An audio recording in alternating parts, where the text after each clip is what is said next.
گھر میں افطاری اور سحری پکانے والی ہماری مائیں، ہماری بہنیں، ہمارے گھر والے ہیں، ان کو تو شکریہ ادا کرنا چاہیے. خود اپنے آپ کو اس جگہ رکھ کر سوچے نا کہ گرمی میں چولہے کے سامنے وہ کھڑی ہیں، اچھا ہم سے پہلے وہ اٹھ کے سحری بنا رہی ہیں، اور اس کے بعد بھی چھوٹی سی غلطی پر اسے طنز کیا جا رہا ہے، اس کو ڈانٹا جا رہا ہے. ساس بہو میں بعض اوقات یہ تانے سننے کو مل رہے ہوتے ہیں. تو روزہ تو انہوں نے بھی رکھا ہے نا.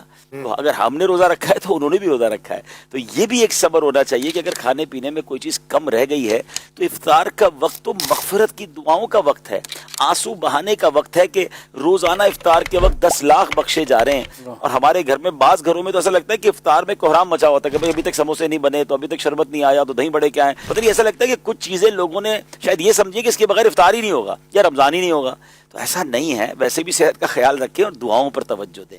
رمضان کو فوڈ فیسٹیول نہ بنائیں، رمضان تو دعا فیسٹیول ہونا چاہیے، رمضان عبادت فیسٹیول ہونا چاہیے. رمضان میں جناب ذکر و اذکار کی باتیں ہونی چاہیے. آج کل لوگوں میں بات کریں تو ایسا لگتا ہے نوجوانوں سے جب بھی دیکھیں رمضان میں کیا بات ہو رہی ہے، ہاں بھائی آج سحری کہاں کرنی ہے، آج افطار کو کہاں چلنا ہے.